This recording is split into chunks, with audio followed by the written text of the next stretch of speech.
Bonjour à tous et bienvenue à Strasbourg pour ce 26e épisode de Le Brie qui court. Je voulais commencer cet épisode par vous remercier parce que vous êtes déjà plus de 5000 abonnés. En à peine quelques mois, on a lancé cette chaîne YouTube. C'est déjà pas mal, un premier défi de relever. Si vous n'êtes pas encore abonné, n'hésitez pas à le faire. Ça se passe quelque part par là. Vous devez avoir un petit onglet Abonne-toi. N'hésitez pas aussi à partager largement les vidéos et à inviter vos amis à vous abonner pour donner plus de poids et pour rendre plus visible ce qu'il se passe ici au Parlement européen.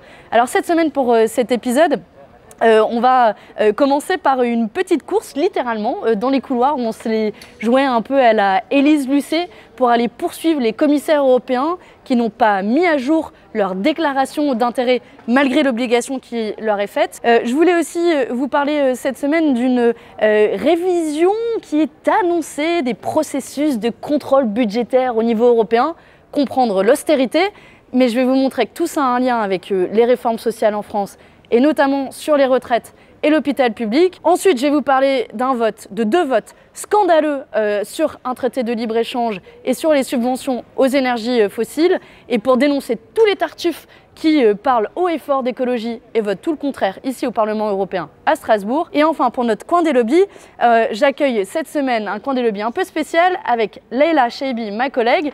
On a rencontré ensemble un lobby un peu téméraire, Deliveroo. On va vous raconter tout ça. En attendant, c'est parti, générique.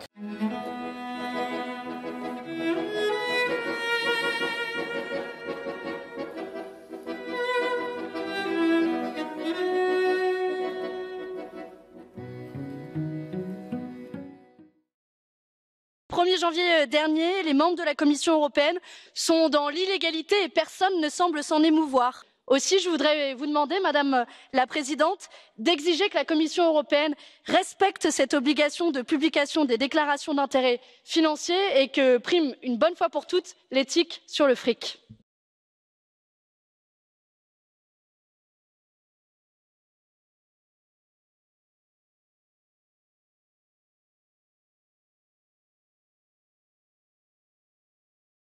Bon, vu que j'ai pas eu de réponse dans l'hémicycle sur la publication des déclarations d'intérêt des commissaires européens, on va se la faire à la Élise Lucet et s'il le faut, courir après les commissaires européens pour aller directement à la source. I just wanted to know because I don't know if you heard me about the conflict of interest. Non, vous parlez français. J'ai écouté votre intervention, mais moi je fais ce qu'ils m'ont demandé. Je lui ai donné tous mes données. Et du coup, vous êtes prêt à la mettre à jour, votre déclaration d'intérêt, parce qu'elle n'a pas été à jour à la suite de la demande de la vente de vos actions. Oui, je l'ai vendue à novembre. En novembre. Mais du coup, la déclaration qui est en ligne indique encore que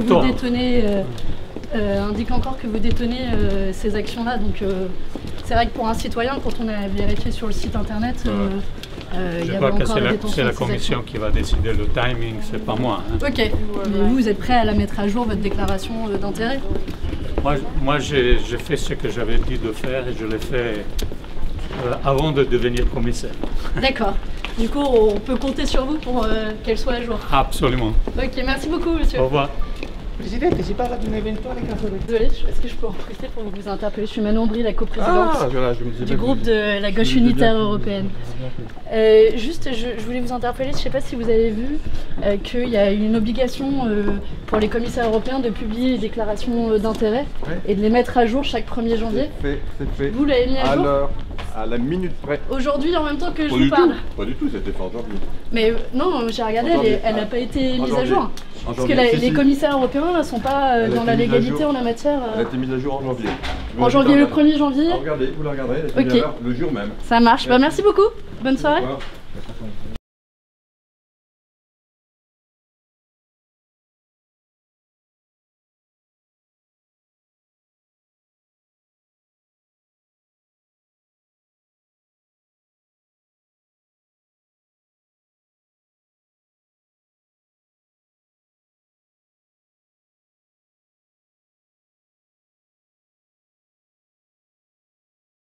Bon, pour le moment, les commissaires semblent se cacher derrière la présidente de la Commission européenne, Ursula von der Leyen. Ça tombe bien, on a un rendez-vous avec elle aujourd'hui. Ce sera l'occasion de lui remettre notre lettre au nom de notre groupe de la gauche unitaire européenne, lui demandant à ce que les déclarations d'intérêt soient publiées. Et puis on se retrouve juste après le rendez-vous pour un débrief.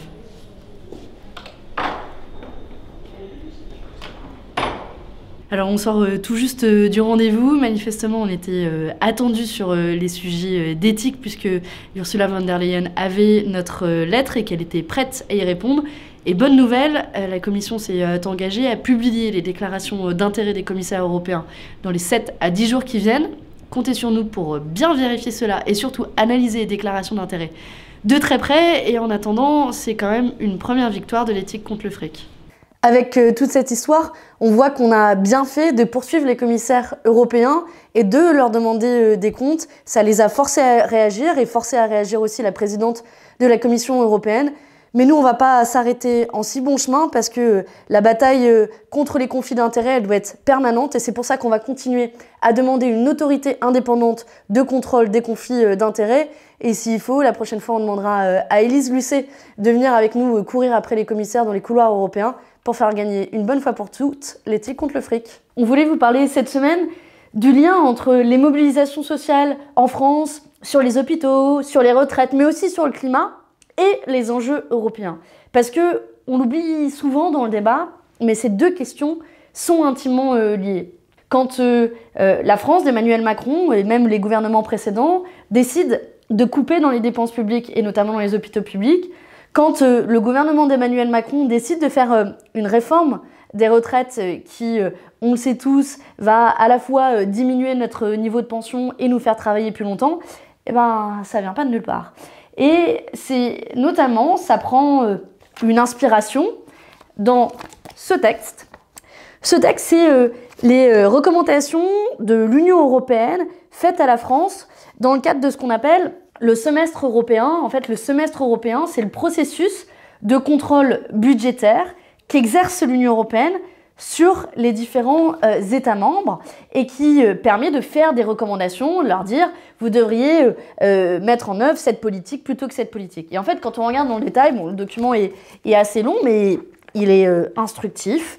Et vous avez vu, j'ai mis des petits post-it pour retrouver. Il y a notamment deux extraits spécifiques qui sont assez importants, à la fois sur les hôpitaux publics et à la fois sur les retraites, où très clairement les recommandations de l'Union européenne, c'est de faire une réforme des retraites qui permettra de baisser la dépense publique, et la même chose du côté des hôpitaux. Et en fait, tout ça tombe évidemment dans un contexte social chargé en France, mais aussi dans un contexte où cette procédure, donc qu'on appelle le semestre européen, va être amenée à être révisée au niveau européen. La Commission européenne a lancé une consultation pour revoir ce dispositif. Alors forcément, nous on s'est dit, bah chouette, si vous voulez le revoir, nous on a plein de propositions. On va vous montrer d'abord en quoi ces recommandations, quand elles sont suivies avec zèle, comme c'est le cas pour Emmanuel Macron, à quoi elles mènent concrètement comme politique. C'est le sens de mon intervention dans l'hémicycle cette semaine au Parlement européen. Vous pouvez la retrouver, elle doit s'afficher quelque part par là. Moi, ce que je leur ai dit très clairement, c'est que l'austérité, elle ne peut être ni sociale ni écologique. Et que si vous voulez donner les moyens aux États de lutter contre les inégalités et de lutter contre le changement climatique, alors il faut retirer l'étau, la chape de plomb qui s'exerce sur les budgets nationaux et qui empêche justement de faire ces investissements à la fois écologiques et sociaux. C'est tout le sens du combat qu'on mène ici, notamment contre cette sacro-sainte règle des 3% de déficit qui a été écrite sur un coin de table dans les années 80, d'ailleurs sous impulsion de la France, et qui n'a aucune valeur économique, aucun sens, et qui est même dénoncée par les économistes libéraux. Et c'est pour ça que nous, on va continuer à se battre contre ces règles d'austérité et contre cette procédure du semestre européen, précisément parce que ça a des implications concrètes pour nos hôpitaux publics et pour les retraites. C'est notre façon à nous de mener le combat au niveau européen et de relayer ces belles mobilisations sociales. Bon là franchement, je suis en colère. L'heure est, paraît-il, ici au Parlement européen, au climat. On a voté l'état d'urgence climatique. On parle du matin au soir de Green Deal, ce fameux pacte vert, c'est tout juste si tous les députés de l'hémicycle ne reprennent pas l'avenir en commun. Et en pratique, dès qu'il faut passer des paroles aux actes, bah là, il n'y a plus personne, nada, personne. C'est vraiment business as usual. Et on a eu 2 cas d'études absolument scandaleux cette semaine et symptomatiques, représentatifs de l'écart immense qui sépare les paroles des actes sur les questions climatiques. Le premier, c'est l'accord de libre-échange entre l'Union européenne et le Vietnam. C'est pas une petite question, même si tous les médias ont semblé ignorer cet accord essentiel. On en est même à féliciter Le Figaro, qui est un des seuls médias français qui a repris l'information sur la signature de cet accord. Et pourtant, cet accord, c'est une catastrophe à la fois du point de vue climatique, parce que notamment il va augmenter le transport de marchandises entre le Vietnam et l'Union européenne de 20 à 30%, et c'est d'autant les émissions de gaz à effet de serre. En plus, c'est une catastrophe sociale, on a déjà eu l'occasion de vous en parler, c'est l'exploitation d'une main-d'œuvre à bas coût au Vietnam, alors que le Vietnam n'a pas ratifié des conventions essentielles de l'Organisation internationale du travail, comme contre le travail forcé. Et cet accord-là, alors qu'on connaît ses conséquences dramatiques. Moi, je suis intervenue dans l'hémicycle pour dénoncer ce vote. Vous pouvez retrouver mon intervention qui doit s'afficher normalement quelque part par là. Eh bien, ils y sont allés sans hésitation, en appuyant un gros plus pour approuver cet accord de libre-échange. Deuxième exemple, à peine quelques minutes plus tard, on a voté sur des projets ironiquement appelés d'intérêt commun, qui sont en réalité des subventions à des projets gaziers, 32 d'entre eux, alors qu'on sait même que la production de gaz est responsable de 20% des émissions de gaz à effet de serre au niveau international. Et bien, là aussi, au moment où il s'est agi de voter, ils se sont dit aucun souci, on va financer à hauteur de 29 milliards d'euros qu'on va injecter directement dans ces projets gaziers climaticides. Et tous ceux qui ont voté ces projets climaticides, que ce soit l'accord de libre-échange ou le soutien aux énergies fossiles, ils ont des noms. C'est les députés de La République En Marche, c'est Nathalie Loiseau, c'est Pascal Canfin qui se fait le défenseur de l'environnement sur tous les plateaux télé. Ce sont aussi les élus républicains, c'est François-Xavier Bellamy. Et tous, comme un seul homme, ils ont agi pour détruire la planète, sacrifier les générations futures. Et il faudra que ces votes, ils les portent jusqu'à la fin du mandat, qu'ils assument les conséquences et qu'ils les portent presque comme une infamie à la planète et au peuple qu'ils insultent de cette manière-là. Alors forcément, moi, je ressors de cet épisode frustré, en colère, vous pouvez peut-être le sentir et le percevoir, mais en même temps déterminé, motivé à me battre, parce que je me dis que nos 6 voix d'insoumis et l'ensemble des voix de notre groupe de la gauche unitaire européenne ont pesé contre ces projets climaticides et que nous agissons ici un peu comme des lanceurs d'alerte et qu'on va continuer le combat aux côtés des citoyens mobilisés, mais aussi des ONG. Cette semaine, on va vous parler de Deliveroo.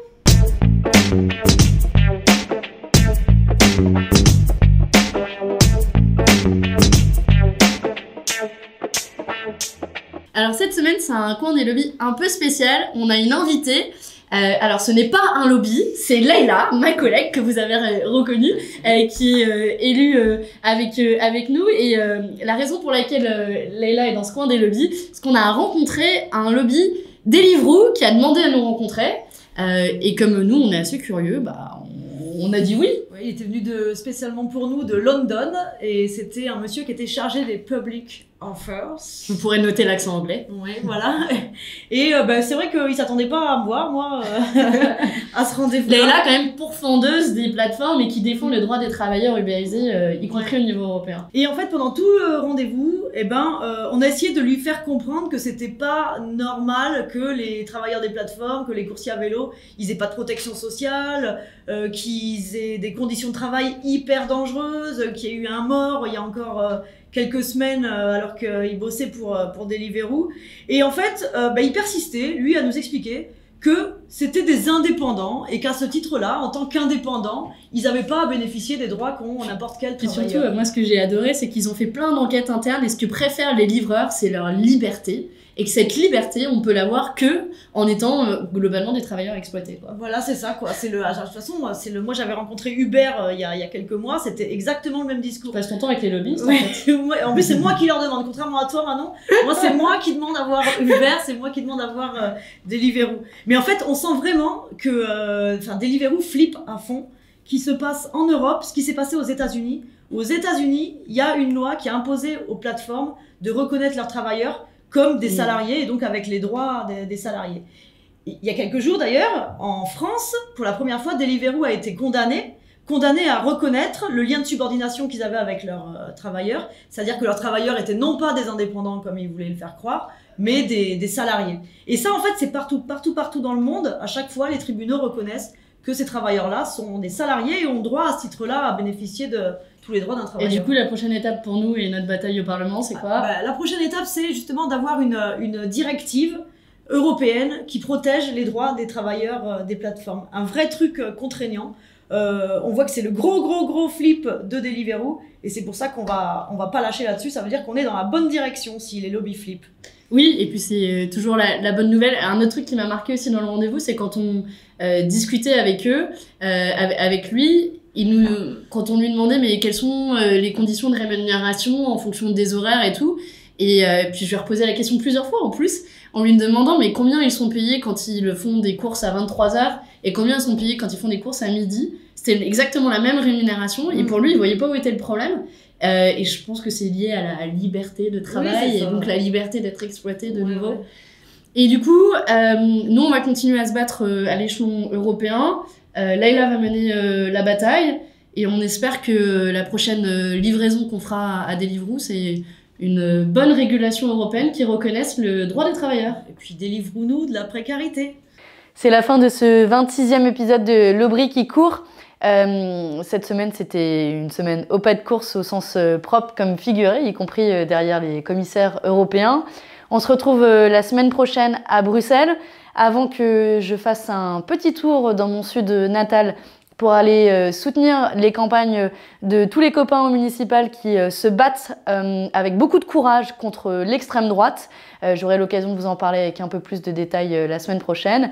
Et en attendant, parce qu'il faut bien se quitter avec une petite note d'espoir et qu'on va perpétuer cette tradition de se quitter en chanson. Cette chanson, elle est chantée par quelqu'un d'un peu particulier, c'est Bernie Sanders qui est en train de mener une super campagne aux États-Unis pour les primaires démocrates et qu'il a déjà emporté dans 2 États. On lui souhaite le meilleur et forcément on va regarder de très près ce qui se passe de l'autre côté de l'Atlantique parce que ça a le potentiel de changer un petit peu quand même la face du monde. Et cette chanson, c'est We Shall Overcome, qui à l'origine a été chantée par tous ceux qui se mobilisaient dans le cadre du mouvement pour les droits civiques aux États-Unis. Et je vous laisse apprécier la petite voix de Bernie Sanders, qui, niveau talent en chanson, peut-être que je peux réussir à rivaliser. Allez, je vous laisse avec lui. There will be justice. Nous, la précarité. There will be human brotherhood. Cette semaine, on va vous parler de... C'est trop long. Deliveroo. Il faut que vous partiez en même temps. Parce que là, il y a tout le temps.